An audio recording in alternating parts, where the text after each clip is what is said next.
Hello student, I am going to be your biology educator for NEET UG category.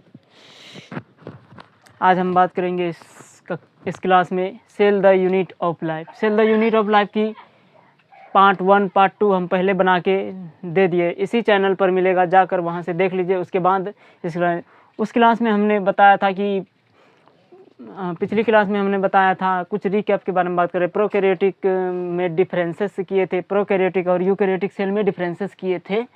आज की class में हम पढ़ेंगे प्रोकैरियोटिक सेल को डिटेल में पढ़ेंगे, स्ट्रक्चर के साथ पढ़ेंगे। तो चलो ज़्यादा टाइम नहीं है, स्टार्ट करते हैं क्लास को अभी इसी समय। तो ये पार्ट 3 है, cell the unit of life.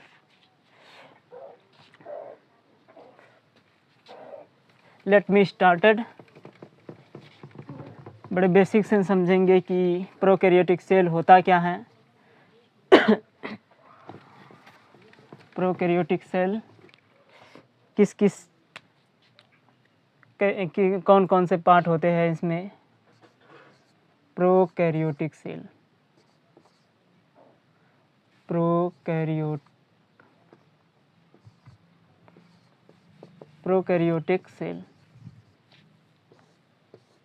Prokaryotic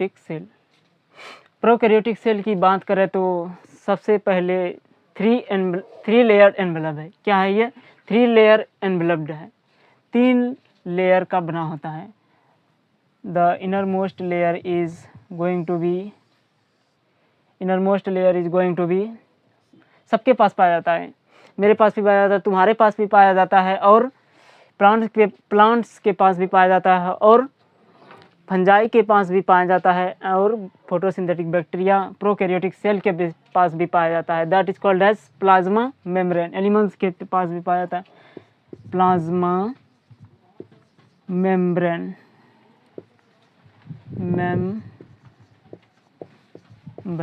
Plasma membrane.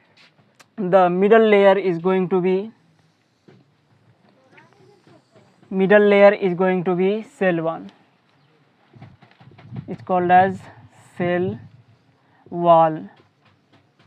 Cell wall भी फंजाई में भी पाया जाता है, जो कि काइटिन की बनी होती है। प्लांट सेल में भी पाया जाता है, जो कि जिसका फीचर है प्लांट का सेल वॉल। प्लांट्स में सेल्यूलोस की बनी होती है सेल वॉल, लेकिन इसमें प्रोकैरियोटिक सेल में बनी होती है किसकी? पेप्टिडोग्लाइकन और पॉलीसेकेराइड की। तो इसकी बात होगी। द आउटर, अब तीसरे लेयर की बात करते हैं। The outermost layer is going to be called as, जो पाई जाती है कभी नहीं भी पाई जाती है। That is called as ग्लाइकोकेलिक्स।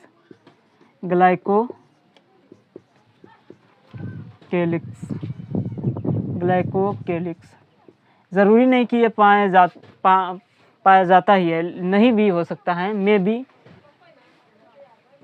Could not be present, may be present, may not be present. तो चलो आगे बात करते हैं। अब इसके अंदर की बात करते हैं। प्लाज्मा मेम्ब्रेन के अंदर पाया जाता है साइटोप्लाज्म। क्या पाया जाता है? साइटोप्लाज्म में प्रोकैरियोटिक सेल में क्या बताए थे कल? डिफरेंसेस जब किए थे तो बताए थे कि न्यूक्लियर में मटेरियल जो पाया जाता है वो किसके फॉर्म में पाया? न्यूक्लियोइड के फॉर्म में, जो कि no histone provide, double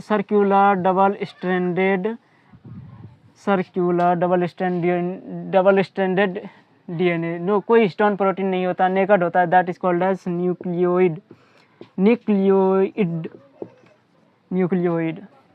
that is called as nucleoid.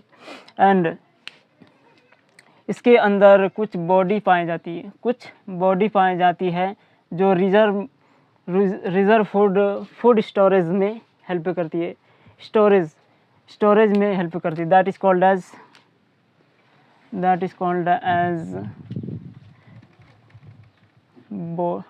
Inclusion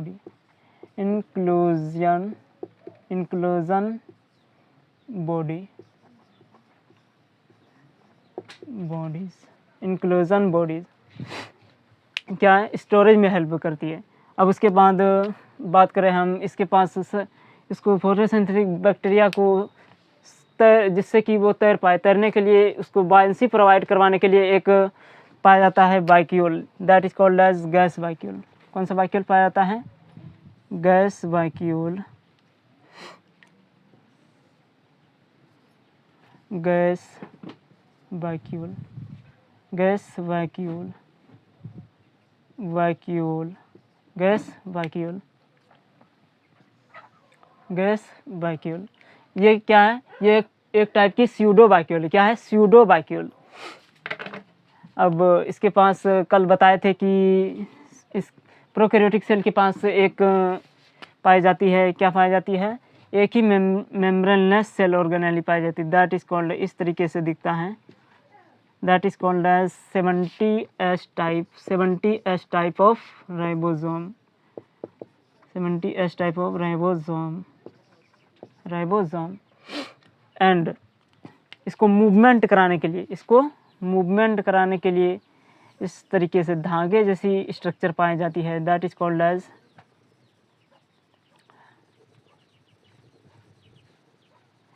धागे जैसी स्ट्रक्चर पाई जाती है, दैट इज कॉल्ड एज फ्लैजिल्ला।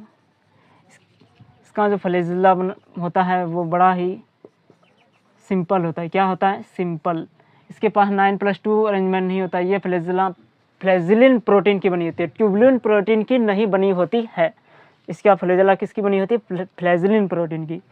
अब उसके बाद बात करते हैं हम, इस तरीके से स्ट्रक्चर पाई जाती है जो इसको रिप्रोडक्शन कराती है, कॉन्जुगेशन के लिए हेल्प करती है, दैट इज कॉल्ड एज पाइलाई, पाइलाई। इसके पास कभी कभी सम ऑफ बैक्टीरिया में ये प्लाज्मिड भी पाया जाता है, प्लाज्मिड पाया जाता है सम बैक्टीरिया में। ये क्या करता है? एंटीबायोटिक को रोकता है, एंटीबायोटिक से रोकता है, एंटीबायोटिक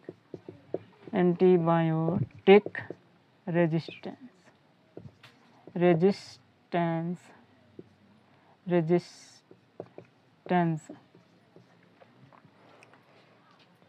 अब उसके बाद टोटल चीज़ हो गई। अब इसके प्लाज्मा मेम्ब्रेन में ना एक सी आदत है धंसने की। किसकी आदत है? इन्वेजिनेट होने की। इन्वेजिनेट जो ऐसे ऐसे चल रही थी, ऐसे चल रही है, ऐसे धंस जाती है। क्या? ऐसे धंस जाती है। धंसने के बाद जो स्ट्रक्चर बनाती है, दैट इज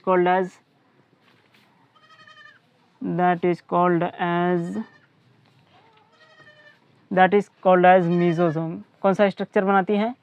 मीजोजोम नामक स्ट्रक्चर बनाती है, मीजोजोम, जिसके पास रेस्पिरेटरी एंजाइम होता है। और रेस्पिरेटरी एंजाइम क्या काम करता है? रेस्पिरेशन में हेल्प करता है। किसमें हेल्प करता है? ज़रूरी नहीं कि प्रोकैरियोटिक के पास ये मीजोजोम पाया ही जाए। अगर नहीं पाया जाता तो इस प्लाज्मा मेम्ब्रेन के पास भी रेस्पिरेटरी एंजाइम होता ही है, प्लाज्मा मेम्ब्रेन के पास रेस्पिरेटरी एंजाइम होता ही है। तो ये क्या करता है? इसी प्लाज्मा मेम्ब्रेन से ही रेस्पिरेशन। दूसरा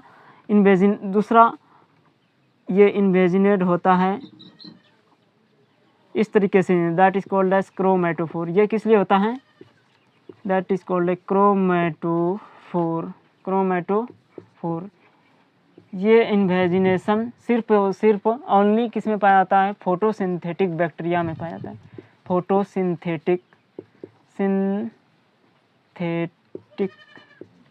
सिंथेटिक बैक्टीरिया में पाया जाता है, फोटोसिंथेटिक बैक्टीरिया में ही पाया जाता है ओनली। अब फोटोसिंथेटिक बैक्टीरिया में पाया जाता तो ऑब्वियसली इसका फंक्शन क्या होगा? फोटोसिंथेसिस करना। तो चलो एक एक करके इसको डिटेल में समझते हैं, तो चलो इसको मिटा देते हैं, एक एक करके डिटेल में पढ़ेंगे सबको।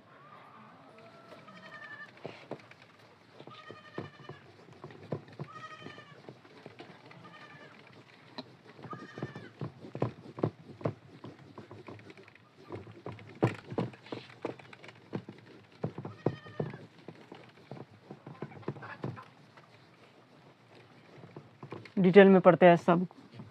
सबसे पहले हम 3 लेयर एनवेलप के बारे में, सेल एनवेलप के बारे में जानेंगे। First one is going to be cell envelope.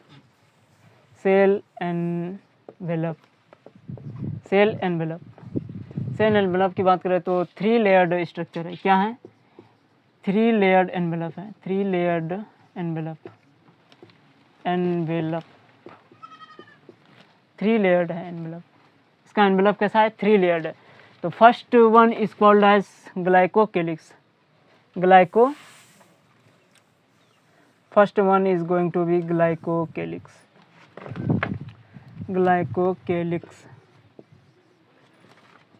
ग्लाइकोकेलिक्स ये बनी होती है, इसके पास जो मटेरियल पाया जाता है वो मटेरियल होता है क्या होता है? पॉलीसेकेराइड। क्या होता है?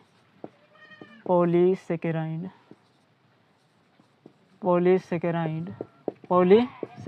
एंड कभी कभी प्रोटीन भी पाया जाता है। प्रोटीन हो भी सकता है, नहीं भी हो सकता है, हो भी सकता है, नहीं भी हो सकता है। चलो इसको दूसरे कलर से लिख लेते हैं, अच्छा लगेगा। किसकी बनी होती है? पॉलीसेकेराइड की। इसका मटेरियल जो बना होता है किसकी? पॉलीसेकेराइड एंड कुछ प्रोटीन की भी बनी होती है। कभी कभी ये हो भी सकता है प्रोटीन में भी हो भी सकता है, नहीं भी हो सकता है। तो अगर ग्लाइकोकेलिक्स डिपेंड है कि वो उसकी थिकनेस कितनी है, वो थिन है या थिक है। तो सबसे पहले बात करते हैं थिन की। अगर वो थिन हो, लूज शीट में प्रेजेंट हो, अगर ग्लाइकोकेलिक्स बड़ी ही लूज शीट में प्रेजेंट हो, दैट इज कॉल्ड एज होता है, तो उसे हम कहते हैं स्लाइमी लेयर। क्या कहते हैं? Slimy layer. इसका नाम बदल जाता है, क्या कहलाता है? Slimy layer. और ये स्लाइमी लेयर जो बना होता है वो बना होता है म्यूकोपॉलीसेकेराइड से। किससे?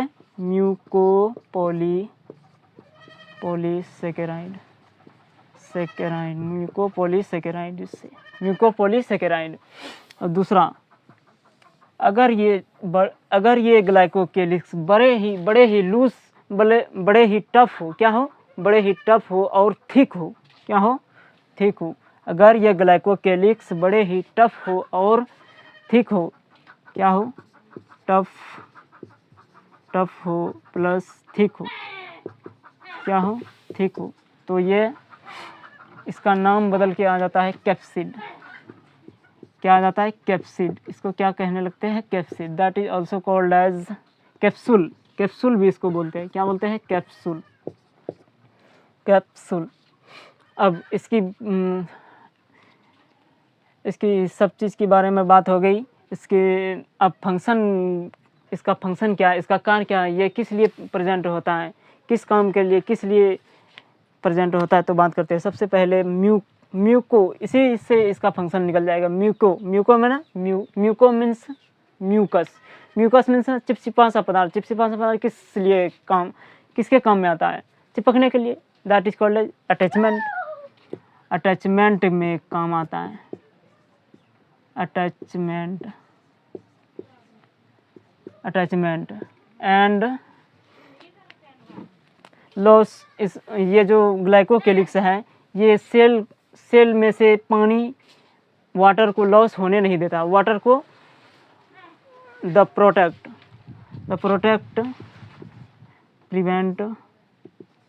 prevent the loss of water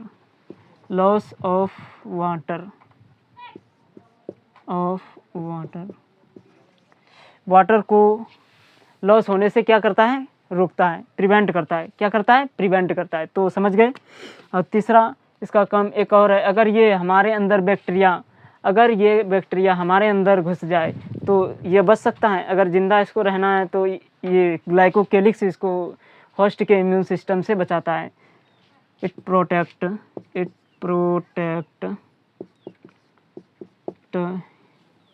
protect from host immune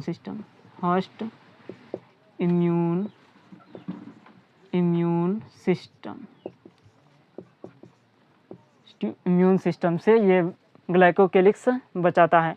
तो समझ गए। इसको रिवाइव कर लेते हैं। ग्लाइकोकेलिक्स अगर ये लूज शीट में प्रेजेंट हो तो इसको क्या बोलते हैं, slimy layer. Slimy layer mucopolysaccharide की बनी होती है। किसकी बनी होती है? म्यूकोपॉलीसेकेराइड। अगर ये ग्लाइकोकेलिक्स बड़े ही टफ हो, ठीक हो, तो इसको क्या बोलते थे? कैप्सिड बोलते हैं। क्या बोलते हैं? कैप्सिड। और ये इसको कैप्सूल भी बोलते हैं। और इसका फंक्शन की बात करें तो फंक्शन, ये ग्लाइकोकेलिक्स किस चीज़ की बनी होती है? पॉलीसेकेराइड प्लस प्रोटीन की। अगर इसकी फंक्शन की बात करें तो अटैचमेंट में and prevent the loss of water and protect from host immune system से, होस्ट इम्यून सिस्टम से बचाता है। तो इसको नोट कर लो। चलो मिटा देते हैं इसको। अब बात करेंगे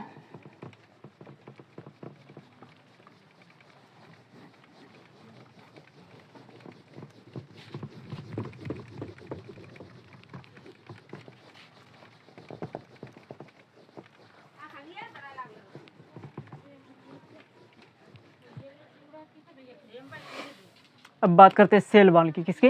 cell wall. Second one is going to be cell wall. Cell wall क्या होता है इसका? कैसा होता है सेल वॉल? सेल वॉल की बात करें तो प्लांट की सेल वॉल किसकी बनी होती है? सेल्यूलोज की बनी होती है। जबकि फंजाई की सेल वॉल किस चीज़ की बनी होती है? काइटिन की। लेकिन प्रोकैरियोटिक सेल की सेल वॉल किससे बनी होती है? पेप्टिडोग्लाइकन। किसकी बनी होती है? That is called as peptidoglycan.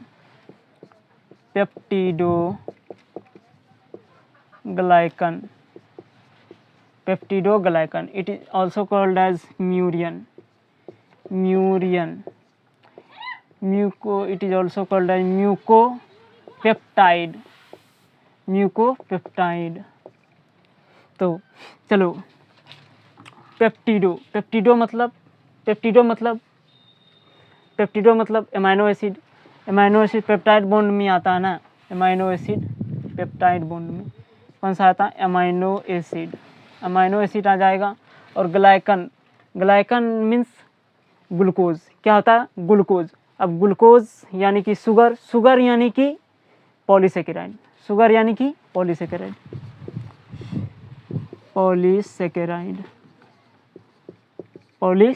Polysaccharide किस टाइप का होता है? इसमें नाग नाम, दो तरीके का होता है।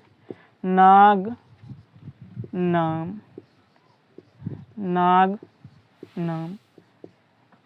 नाम आप इसे नाग भी बोल सकते हैं, आप इसे नाग भी बोल सकते हैं। जो आपके जिस स्टेज से आप बिलोंग करते हैं उस तरीके से आप इसको बोल सकते हैं। तो इसका फुल फॉर्म है N acetyl glucosamine.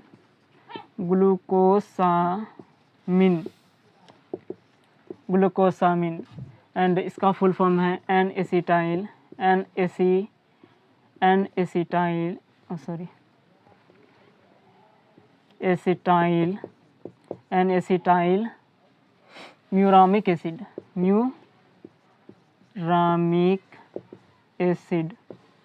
Muramic acid. तो चलो, अमाइनो एसिड कौन सा आएगा इसमें? अमाइनो एसिड आ जाएगा इसमें L lysine,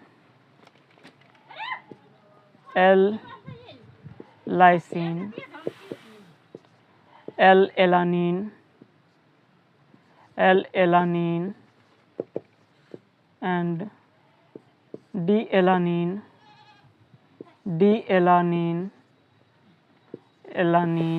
and D glutamic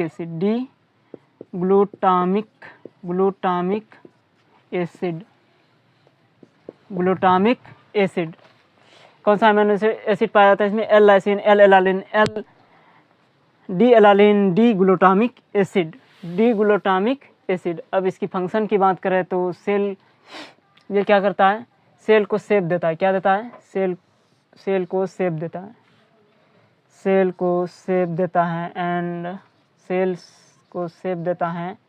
and ये सेल को सपोर्ट करता है। क्या करता है? रिजिडिटी प्रोवाइड कराता है, रिजिडिटी, एंड सेल को सपोर्ट करता है, सपोर्ट, एंड सेल को सपोर्ट करता है, एंड क्या करता है, सेल को फटने से बचाता है। क्या करता है, सेल को फटने से बचा, it protect of cell from bursting, cell को फटने से बचाता है। इसको रिवाइज कर लेते हैं, रिवीजन कर लेते हैं। सेल वॉल पेप्टिडोग्लाइकन की बनी होती है। पेप्टिडो यानी कि अमाइनो एसिड, पेप्टाइड बॉन्ड में पाया जाता है अमाइनो एसिड, जबकि ग्लाइकन यानी कि ग्लूकोज यानी कि शुगर यानी कि polysaccharide. It is also called as murein, it is also called as mucopeptide. अब पॉलीसेकेराइड कौन से टाइप का होता है, NAG NAM, N acetyl glucosamine, N acetyl glumuramic acid.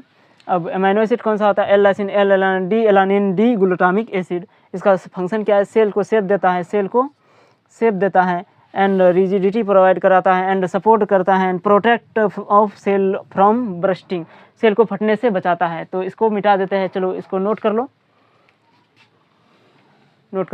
Photo खींच लो, चलो मिटा देते हैं। अब बात करते हैं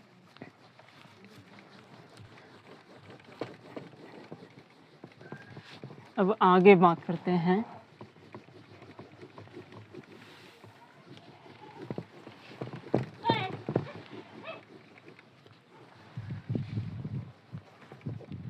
अब आगे हम बात करेंगे किसकी, प्लाज्मा मेम्ब्रेन यानी कि cell membrane. It is also called as cell membrane. Number 3 है, क्या है number 3, cell membrane. Cell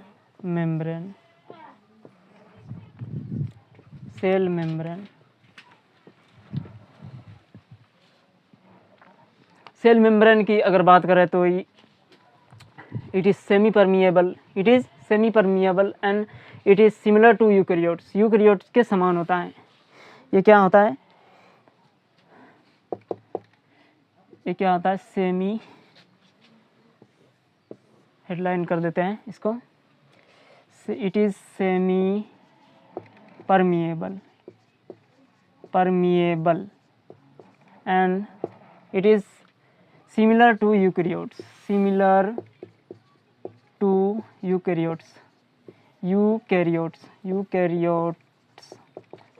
eukaryotes. अब बात करते हैं कि प्लाज्मा मेम्ब्रेन का फंक्शन क्या है। ये प्लाज्मा मेम्ब्रेन जो है ये किस लिए होता है, प्लाज्मा मेम्ब्रेन प्रोकैरियोटिक सेल में किस लिए होता है, ये बड़ा ही चालू चीज़ है। ये ऐसे जाता है, ऐसे इन्वेजिनेट यानी कि धस जाता है। इसकी प्लाज्मा मेम्ब्रेन को धसने का, प्रोकैरियोटिक सेल के प्लाज्मा मेम्ब्रेन को धसने का ये ऐसे जाता है, ऐसे धस जाता है, धस कर एक स्ट्रक्चर बनाता है, that is called as mesosome. कौन सा स्ट्रक्चर बनाता है, मीजोजोम नामक स्ट्रक्चर। धसने के बाद ये वेसिकल टाइप स्ट्रक्चर बना सकता है, धसने के बाद ये ट्यूब्यूल टाइप स्ट्रक्चर बना सकता है, धसने के बाद ये लेमिले टाइप का स्ट्रक्चर बना सकता है। इस तरीके से लेमिले टाइप का स्ट्रक्चर बना सकता है,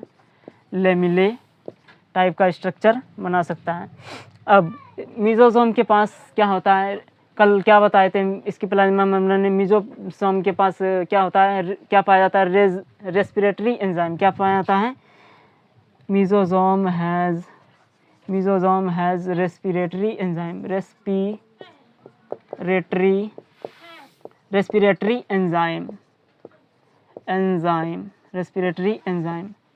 अब रेस्पिरेटरी एंजाइम क्या काम करेगा, रेस्पिरेटरी, ऑब्वियस सी बात है कि रेस्पिरेटरी एंजाइम पाया तो रेस्पिरेशन का काम करेगा।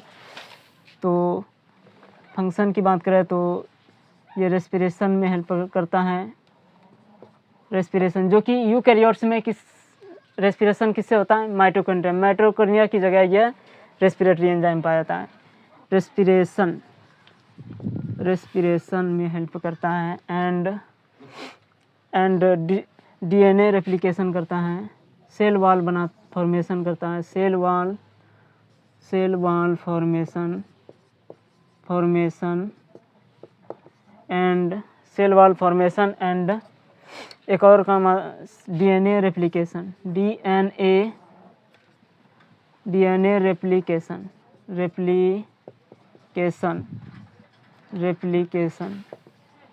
और जो डीएनए रेप्लिकेट करता है वो किसको डिस्ट्रीब्यूट करता है, किसको डिस्ट्रीब्यूट करता है, that is called as daughter cell. किसको? डॉटर सेल को distribute, it called distribution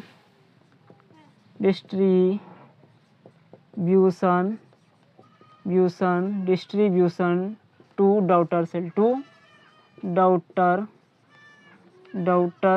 cell. अब इसके पास अब प्लाज्मा मेम्ब्रेन एक और बार इन्वेजिनेट करके एक स्ट्रक्चर बनाता है, वो क्या है, that is called as chromatophore.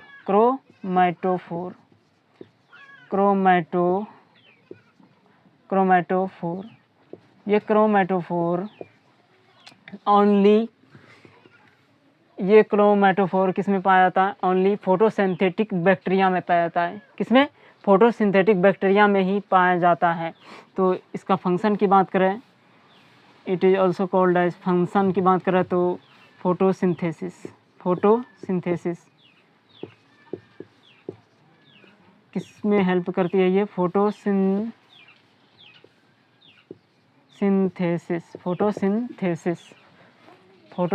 ये इसको 4 सितारे लगा लीजिए। ये नीट में पूछा गया क्वेश्चन, प्रीवियस ईयर क्वेश्चन रह चुके हैं। क्या? ये प्रीवियस ईयर क्वेश्चन रह चुके हैं। तो एग्जाम्पल की बात करें तो photosynthetic bacteria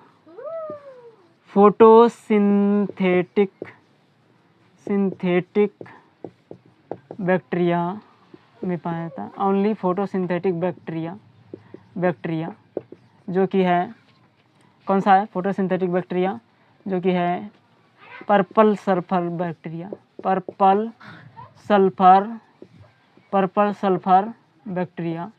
green sulphur bacteria,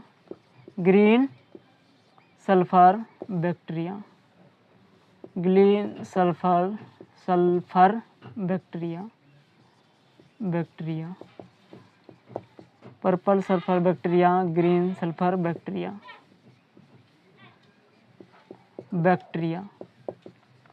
sulphur bacteria. तो इसको रिवाइज कर लेते हैं। सेल मेम्ब्रेन के बारे में बात की। It is also called plasma membrane को ही सेल मेम्ब्रेन कहते हैं। ये it is semi permeable, it is similar to eukaryotes. ये मिजोजोम, ये प्लाज्मा मेम्ब्रेन इन्वेजिनेट होकर स्ट्रक्चर बनाती है, that is called as mesosome vesicle type का स्ट्रक्चर बना सकता है, इन्वेजिनेट होकर बेसिकल टाइप का स्ट्रक्चर बना सकता है, ट्यूब्यूल टाइप का स्ट्रक्चर बना सकता है, लेमिले टाइप का स्ट्रक्चर बना सकता है। इसके पास मिजोजोम हैज़ ए रेस्पिरेटरी एंजाइम, मिजोजोम के पास एक रेस्पिरेटरी एंजाइम पाया जाता है जो कि रेस्पिरेशन में हेल्प करता है, सेल वाल फॉर्मेशन में हेल्प करता है, डीएनए रेप्लिकेशन में हेल्प करता है, डिस्ट्रीब्यूशन। अगर ये डीएनए रेप्लिकेट करता है तो डिस्ट्रीब्यूट किसको करता है? डॉटर सेल को डिस्ट्रीब्यूट। अगर दूसरी ये इन्वेजिनेट होता है फोटोसिंथेसिस बैक्टीरिया में फोटोसिंथेसिस करने के लिए, that is called as chromatophore. Photosynthetic bacteria में पाया जाता है, जो कि एग्जांपल की बात करें तो purple sulphur bacteria, green sulphur bacteria. तो इसका रिवाइज कर लिया। अब यहीं पर हम अपनी क्लास को समाप्त करेंगे, ज़्यादा टाइम नहीं लेंगे क्योंकि आजकल के बच्चों के पास उतना टाइम नहीं होता है, सोचता है कि जल्दी जल्दी हम एकदम से कैसे आगे बढ़ सकते हैं, एकदम से आगे बढ़ने के बारे में सोचता है। तो चलो ये बात अलग हो गई। तो मैं यहीं पर अपना बात को विराम देता हूं और अगली क्लास में हम इसी प्रोकैरियोटिक सेल के और अलग अलग पार्ट के बारे में बात करेंगे, डिटेल में बात करेंगे। जो बचा हुआ पार्ट है उसको भी डिटेल में बात कर लेंगे। तो चलो, so we are done this session. मिलते हैं कल की क्लास में। So all the best, thank you.